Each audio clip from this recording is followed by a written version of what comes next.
Okay, mapagpalang umaga. Ano, ito na naman po ang inyong kaibigan kay Jesus, Brother Manny Bautista. Nandito po tayo sa tahanan ni Mga Dor. Isa siyang senior citizen para mag-Bible study. Hawak nating Biblia ay manipis at galing sa Dagijon International. Kapag nakakakita kayo ng ganito, yan, automatic Gijon International, yung lampara. Alam niyo yung lampara, doon sa mga Middle East movie ng bata ako, pag inipo niyo yung lampara, lumalabas yung genie. Dinilig ka ng 3 beses, yung 3 na yung binibigay ng genie. Pero yung pelikula lang po yun, hindi natin alam kung gaano katotoo yun, hindi naman tayo warabo. History from the Middle East. Yung mga simbad-simbad, Aladdin. Ayan. Sa kanila po, mga movie po yan. Ano? Pero dito po sa Bible study, hindi po movie ito. Kasaysayan ni Jesus ang ating pinapaksa. Kasi po yung kasaysayan ni Jesus, ito po yung magdadala sa tao ng buhay na walang hanggan. Bagamat ang buhay po dalawa, parehong walang hanggan yun. Isang buhay na walang hanggan sa piling ng Diyos doon sa langit. Doon sa langit, wala na pong araw, walang gabi. Kasi po ang langit hindi po nasasakop ng parang dito sa mundo na mayroong oras, may araw, may linggo, may ganyan. Pero sa langit wala pong ganyan. Ganon din po yung isang everlasting. Yung impyerno naman, ganon din po. Hindi mo pwede sabihin araw o gabi. Doon, puro hapoy doon. Eh, wala na sikat ng araw doon. Yan, dalawa lang po ang patutunguhan ng tao. Isang eternal sa langit, isang eternal sa hapoy ng impyerno. Wala naman po purgatorio. Ngayon, ginawa nila yung purgatorio para doon sa, sabi nila, huwag kayong mag-alala, kami nang bahala sa inyo pag kayo ay namatay. Kasi nung pinagdadasal, gano'n, pinagmimisa, kung ano na, seremonya, sacrifice, para daw mahango sa apoy ng pagdurusa. Okay? Hindi po gano'n ang Biblia. Ang Biblia po specific. Pag sinabing langit ka, langit ka. Pag sinabing impyerno ka, impyerno ka. Mismo ang Panginoong Yesus ang may sabi niyan. Wala pong ibang may sabi niyan, kundi ang ating Panginoong Yesus Kristo. Kaya kung inaasam mo, hindi na ako magbabago. Total naman, pagdating pala sa purgatorio, ipagdadasal lang naman ako. Kada birthday ko, kada okasyon ko. In the end, sabi niya, malilipad din ako sa langit. Wala pong ganyan nagturo. Even ang ating Panginoong Yesus, maging ang mga apostolis niya, o mga propeta ng Biblia, walang itinurong ganyan. Bakit po? Kasi sasaluwat sila sa tamang aral ng Panginoong Yesu-Kristo. Hindi po sila anti-Christ. Kaya mahirap po ang maging anti-Christ. Po, kasi pag sinabing anti-Christ, kalaban mo si Kristo. Okay, babasahin ko lang po yung rason na sinabi ni Jesus, hindi pwedeng maglipat-lipat ang tao. Kung nasa impyerno, hindi ka pwede lumipat dito. Kung nasa langit ka, hindi ka pwede lumipat dyan sa impyerno. Pero bago tayo papalaw sa ating pag-aaral, ay ating munang ininang patnubay ng Diyos through Holy Spirit. Panginoong Diyos sa aming Ama, na makapangyarihan sa lahat. Minsan pa, samahan mo po kami. Samahan kami upang aming maunawahan ang iyong turo at aral, sapagkat ang iyong aral ang magdadala sa amin sa tunay na buhay. Salamat po sa ngalan ni Jesus. Amen. Alam niyo po, nang mangaral si Jesus, after baptism ni Jesus sa Jordan River, siya po ay nangaral. At the age of 30, sinimulan niya po ang kanyang ministeryo dito sa ibabaw ng lupa. Alam niyo po ba kung anong tinuro niya? Itong tinuro ni Jesus nito, applicable po ito sa buong mundo. Tingnan niyo po, babasahin ko. Dito po sa Mateo chapter 4, ang sabi niya, magmula noon, sa may 17 ang binabasa ko, Mateo chapter 4, verse 17. Magmula noon, nangaral na si Jesus. Yung magmula noon, after baptism ni Jesus kay Juan Bautista doon sa Jordan River. Okay? Anong sabi niya? Ito po. Okay, kukumpletuhin na natin. Magmula noon ay nangaral na si Jesus. Ang sabi niya, pagsisihan ninyo, talikdan ang inyong mga kasalanan sapagkat malapit nang mag-ari ang Diyos. Ang pahiwatig na ito ng Panginoong Yesus na sinabi niya noon at the age of 30 hanggang ngayon po, existido ito. Hindi natin pwedeng itigil ito. Hindi natin pwedeng wag sabihin ito sa tao. Bakit po?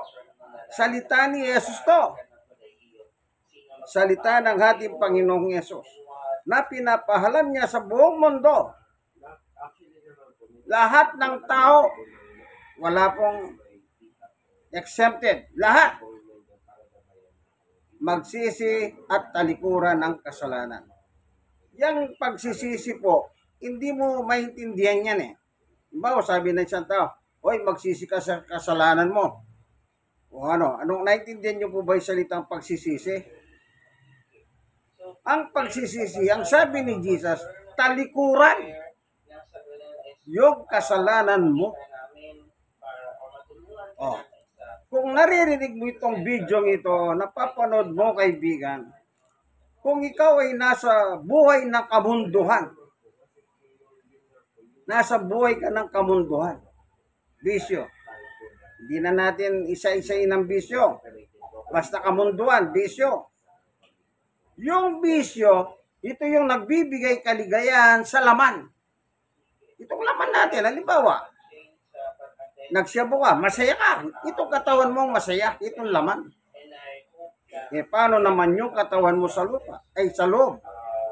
Yung katawan mo sa loob, yun yung spiritual mo. Kaya po ako nakakapagsalita, gumagalaw ako, dahil yung espiritu, yun po ang buhay ko sa loob. Oh. Pag hindi na ako kimiki, o tignan niyo yung mga nakaburol, di na sila nagsasalita. Kasi tinakasan na sila ng kanilang buhay. Yung buhay na bigay ng Diyos ay binawi na ng Diyos. Kaya ang buhay ng tao ang nagpapasya ang Diyos kung kailan niya kukunin ang buhay mo. Kaya meron nakalagay sa 10 utos, huwag kang papatay. Kaya pinagbawal ng Diyos na pumatay ang tao sapagkat ang buhay ng tao, siya lang ang pwedeng bumawi ay ang nagbigay. Sino ang nagbigay? Tignan natin ang sabi ni Pablo. Sa unang Korinto 6, ganito po ang salita ni Apostol Pablo. Itong mga katawan natin, kahit ano pang itsura niyan, maputi, kayumanggi, o kagaya sa Africa, mahitim, sabi nila, wala tayong ginadjust dyan kung anong itsura mo, anong kulay mo. Itong sabi ni Apostol Pablo. Sa unang Korinto 6:19, ang inyong katawan ay hindi talagang inyo, kundi sa Diyos. Maliwanag, kaibigan. Ang katawan ko, katawan mo, katawan nating lahat. Hindi natin pagmamayari yan. Ang nagmamayari yan ay walang iba kundi ang Diyos. Kaya sabi ng Diyos, huwag kang papatay. Ibig sabihin, huwag mong papatayin ng buhay na yan. Sa kasaysayan sa Biblia, mamamatay na lang ang tao. Dinugtungan pa ng Diyos ang kanyang buhay. Si Haring Ezekias. Mamamatay na lang. Ang sabi ni Propeta Isaias, Haring Ezekias, magbiling ka na sa iyong mga mahal sa buhay. Sapagkat ngayon din mamamatay ka na. At nanalangin si Haring Ezekias, ang sabi niya sa Diyos, Panginoon, nakita mo po kung paano ko lumakad ayon sa iyong kagustuhan. Ang tugon ng Diyos na sinabi ni Propeta Isaias, sige, dadagdagan ko pa ang iyong buhay. So ang buhay ng tao nasa Diyos ang pasya. Kung mabubuhay ka ng matagal, kung mamamatay ka ng mas mahaga. Kaya yung katawan na pinagagamit ng Diyos, dapat gamitin natin sa mahayos na kalagayan. Tignan pa natin sa verse 20. Anong gagawin mo sa katawan mo, kaibigan? Gagamitin mo ba sa kamunduhan? Walang kalwalatian ng Diyos dyan. Tandaan nyo po, ano man yung mga bagay na kamunduhan ang nagbibigay kaligayahan sa laman. Tandaan nyo, dalawa ang ating katawan, isang laman, isang espiritu. Pag tayo nagbibisyo, nagmumundo, kamunduhan, ang nasisiya nito pong ating pangangatawang physical. Kaya sabi ng Biblia, verse 20, kaya't gamitin ninyo ang inyong katawan upang maparangalan ng Diyos. Gagamitin lang po pala natin ang katawan natin upang ang Diyos ay maparangalan. O nagbibisyo tayo, napaparangalan ba ang Diyos? Wala po. Walang karangalan ng Diyos. Kaya lahat po tayo, isang bata, nang ipinanganak ng isang nanay ang bata. Habang naglalakad ang bata, inaakay ng magulang, maaaring tatay or nanay, or lolo or lola. Habang lumalaki ang bata, tinuturuan na nating mabuti. Anak, huwag kang magmura. Magtataka ka habang lumalaki siya, palamura siya. Anak, huwag mong gagalawin yan, mahal yan. Magtataka ka kung alin pa yung pinagbawal mo, yun pa ang ginagalaw. Then, nasira yung bagay na yun. Bata pa lang ang bata po, nakikita mo na yung mali sa kanyang pagkatao. Bagamat bata yan, sabi nga nila, inosente yan. Opo, inosente yan. Pero nagmamanifest na yung kasalanan. Pero yun, wala siyang alam doon. Kasi bata, inosente nga eh. Ang masakit po, yun nasa tamang isip ka na. Inosente ka pa ba? Alam mo na yung masama't mabuti. O baka naman, hindi mo lang pinapansin yung mabuti. Ang pinapansin mo yung gusto mo. Then, namalayan mo, nasa kumuni ka pala ng kasalanan. Alam niyo po, lahat naman po tayo naging ganyan. Kaya sabi ng Biblia, lahat ng tao ay nagkasala. Mismong si Apostol Pablo po ang nagsabi na lahat ng tao nagkasala. So, ibig sabihin, pati siya kasali. Hindi niya sinabi, oy, kayo lang ha? Ako walang hindi. Manapa, sabi niya, ako yung pinakamasama. So, nung nangangaral na siya, anong ibig sabihin? Tinitestimony niya ang kanyang buhay before na siya maging apostol ni Jesus. Anong sabi sa Biblia?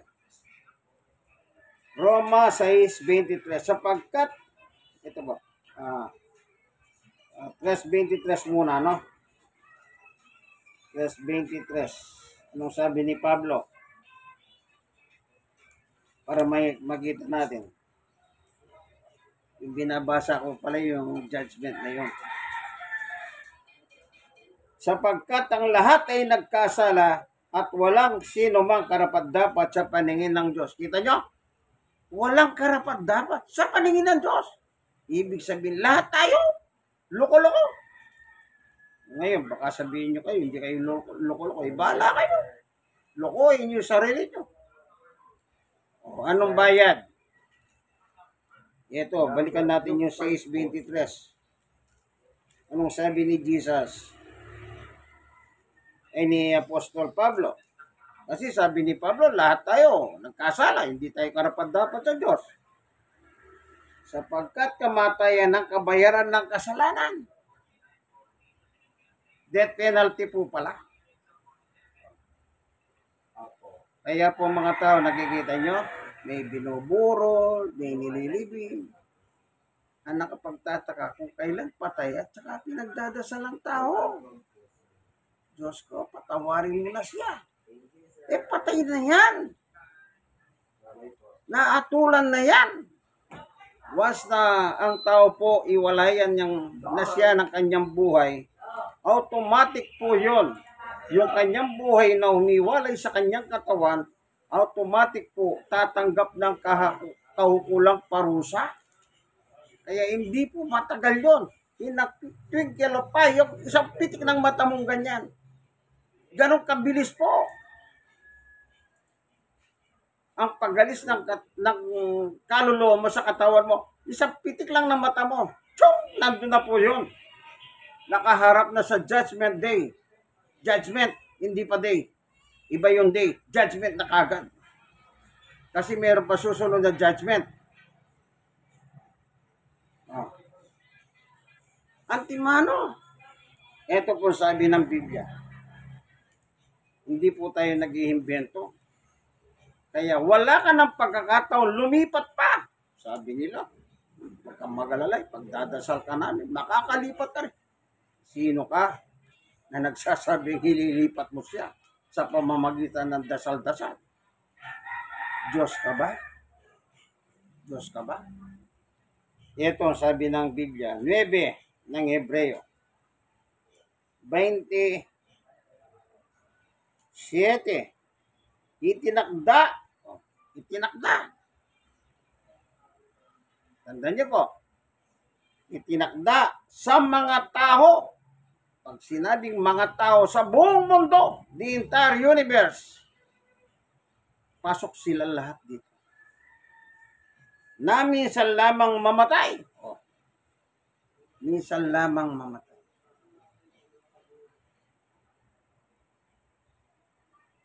At pagkatapos ay ang paghuhukom.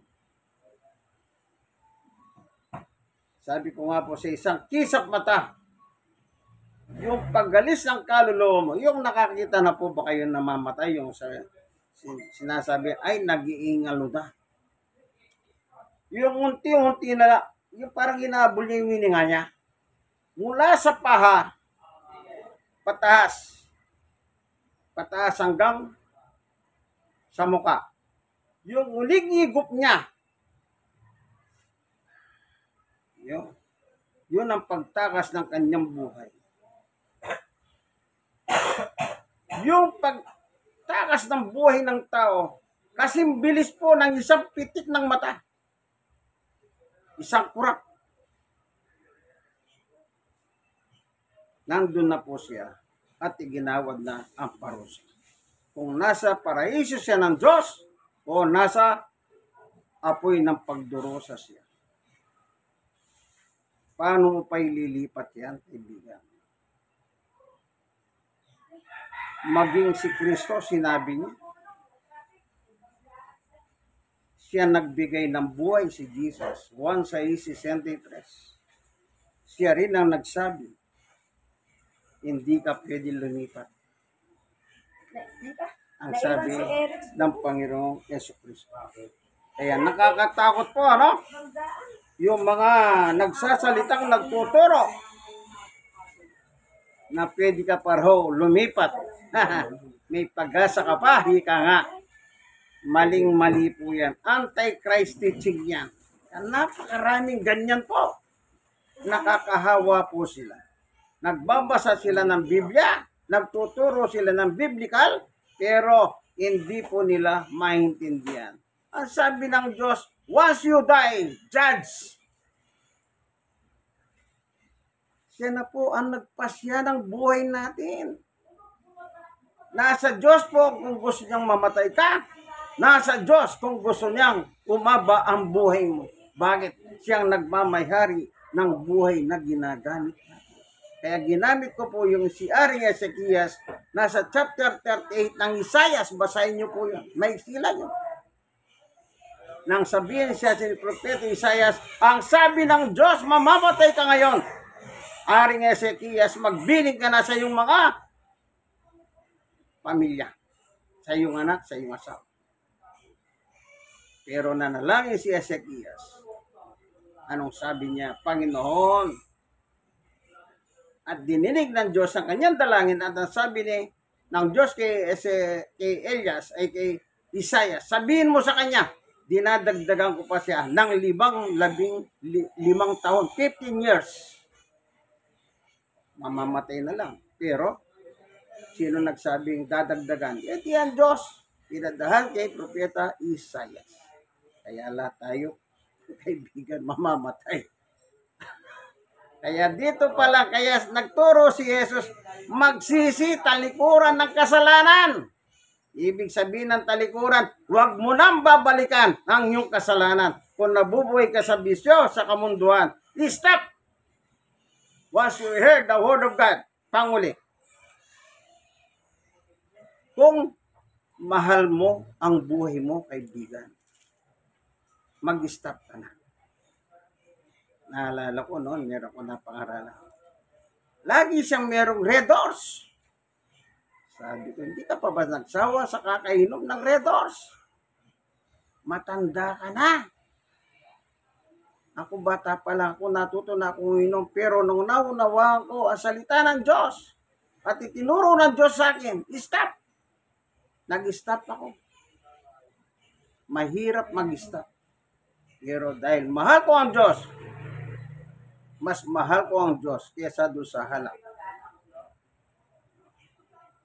Alam niyo po, nang balikan ko siya, mga ilang sabi niya sa akin, ininto ko na. Salamat naman ka ako kung ininto ka na. Kasi matanda na. Pag matanda ka na, tama na. Tama na ang bisyo. Ang gawin mong bisyo, ang Diyos. Ito po sasabihin ni Pablo. Kung mahal mo ang Diyos, mahal mo ang iyong sarili. 2 Korinto 6:1. Yamang kami mga katulong sa gawain ng Diyos. Ano sila? Katulong ng Diyos. Para saan? Misyon, mangaral, ipahalam ang ebanghelyo ng Panginoon. Amen. Pinamamanik namin sa inyo. Namamanik pa sila. Huwag ninyong sayangin ang pagkakataon ibinibigay sa hati ng Diyos. Alam nyo, minsan lang po ibibigay ng Diyos yan. Once binigyan ka ng Diyos sa pamamagitan ng ebanghelyo, unawahan mo, dapat tuminto ka na. 2, sapagkat sinasabi niya, sa kaukulang panahon ay pinakinggan kita, sa araw ng pagliligtas, sinaklolohan kita. Tignan ninyo ngayon.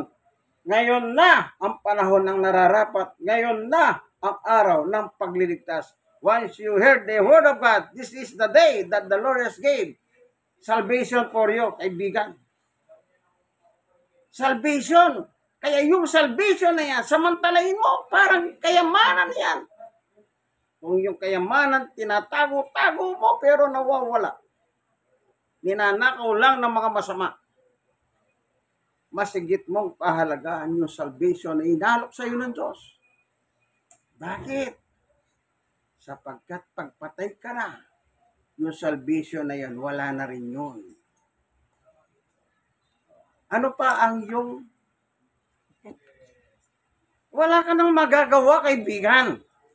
Maniwala ka, yun nakasulat. Yun nakasulat, isinulat yan para turuan tayo.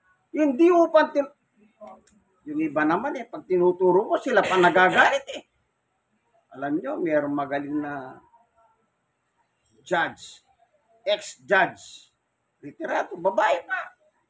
Binible study po. Bandang uli, ang lumalabas, yung gusto niya masunod. Sabi ko, ano ba klaseng judge ito? Kung ganun po pala ako, Sinasabi niyo dati kayong judge, retirado kayong judge. Eh di magpagawa ka ng sarili mong Biblia. Talagang diretsa ako sinabi yun kasi pinupolicy po ako eh. Na yung binabasa ko. Eh kaya naintindihan ko, dinaretso ko siya. Pagawa ka ng sarili mong Biblia. Yung lahat ng gusto mo, yun ang ipalagay mo ka ako. Ang ganda. Doon po nagtapos sa aming usap. Kita kasi matalino. Ex-judge, babae pa man din. Pagdating sa salita ng Diyos, mangmang.